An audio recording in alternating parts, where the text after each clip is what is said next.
안녕하십니까, 정치호 안드레아입니다.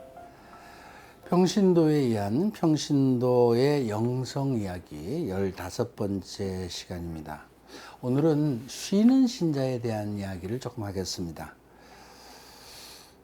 요즘 쉬는 신자 문제가 우리 교회의 중요한 화두로 떠오르고 있습니다.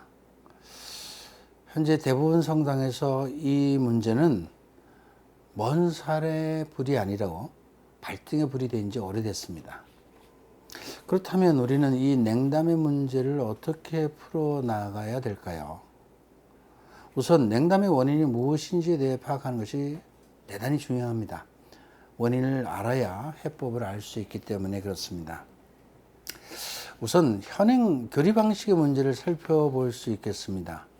냉담은 머리로만 배우는 교리 교육 방식 혹은 구체적으로 종교에 대해 배우지 못하고 가족과 이웃의 권유로 자신도 모르게 대충 종교를 가지게 되어서 일어나는 이런 현상이라고 볼 수 있습니다. 현재 교리교육은 주입식 교육에서 아직 탈피를 하지 못하고 있습니다. 성서를 공부로 가르치고 교리를 공부로 가르칩니다. 이렇게 공부한 것이 얼마나 머리에 오랫동안 남아있겠습니까? 과거 농경사회에서는 한 번 공부를 하면 그것이 평생 동안 머리에 남아있는 경우가 많았습니다. 왜냐하면 배우는 것이 그렇게 한정되어 있기 때문에 그렇습니다. 하지만 지금은 농경사회가 아닙니다.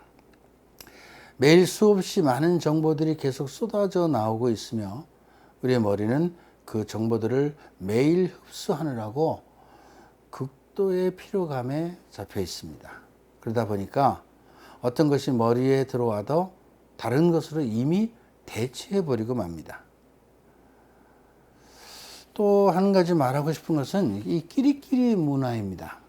대부분의 예비신자들은 가까운 이웃이나 친지의 권유로 성당에 나오게 됩니다. 그런데 세례를 받은 후에도 그 권유자를 중심으로 모임을 갖는 경우가 있습니다. 물론 성당에 인도해 주신 분만큼 감사한 분이 또 어디 있겠습니까? 하지만 평신도의 중심은 삼위일체이신 하느님이어야 합니다. 성당의 모든 친목은 하느님과의 친목을 위한 것입니다. 이러한 친목은 뜨겁습니다. 이 뜨거움을 가지고 있지 않기에 금방 차가워지는 것입니다. 쿨해지는 거죠. 예비신자들이 영적으로 차가운 겨울을 보내지 않도록 우리는 뜨거운 옷을 만들어 드려야 합니다. 그 두툼한 옷을 만들어 드리는 작업이 바로 참교리입니다. 참소공동체입니다.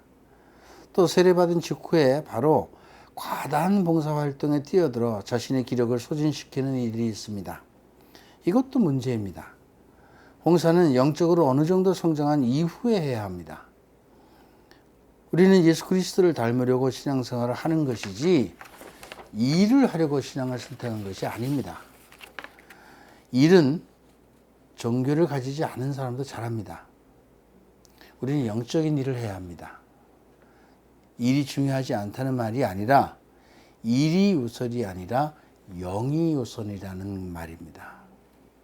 냉담의 또 다른 원인은 종교적 삶에 대한 불만입니다. 특히 일부 종교 지도자들의 나약한 모습을 통해서 불만과 불평이 쌓이고 이를 통해서 종교적 냉담이 생겨날 수 있습니다.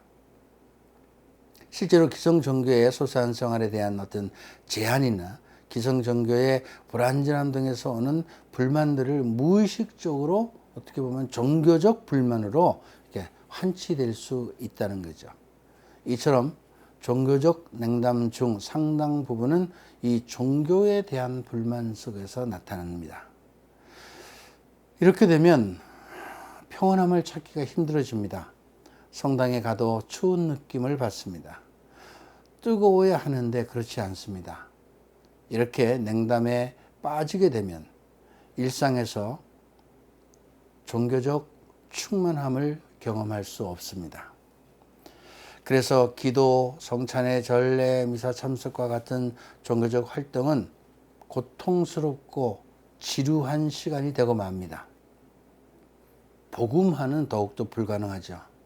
그리고 온통 죄의식에만 사로잡혀서 평화를 누리기가 어렵습니다. 죄의식 또한 쉬는 신자들이 상당히 나오지 않는 이유 중 하나입니다. 나쁜 짓만 하며 살려고 하는 사람이 과연 얼마나 되겠습니까? 1년 내내 죄를 짓는다고 다짐하며 사는 사람이 얼마나 됩니까? 죄의식에 너무 사로잡히면 안 됩니다. 물론 우리 각자에게는 부족한 점이 있지만 대부분의 평신도들은 정말 열심히 잘 살아보려고 노력하고 있는 겁니다. 그렇게 8, 90% 열심히 살려고 한 것을 감사하고 다짐하면 되는데 고작 10% 잘못한 것에 대해서 매여 살아가는 것이 우리들입니다.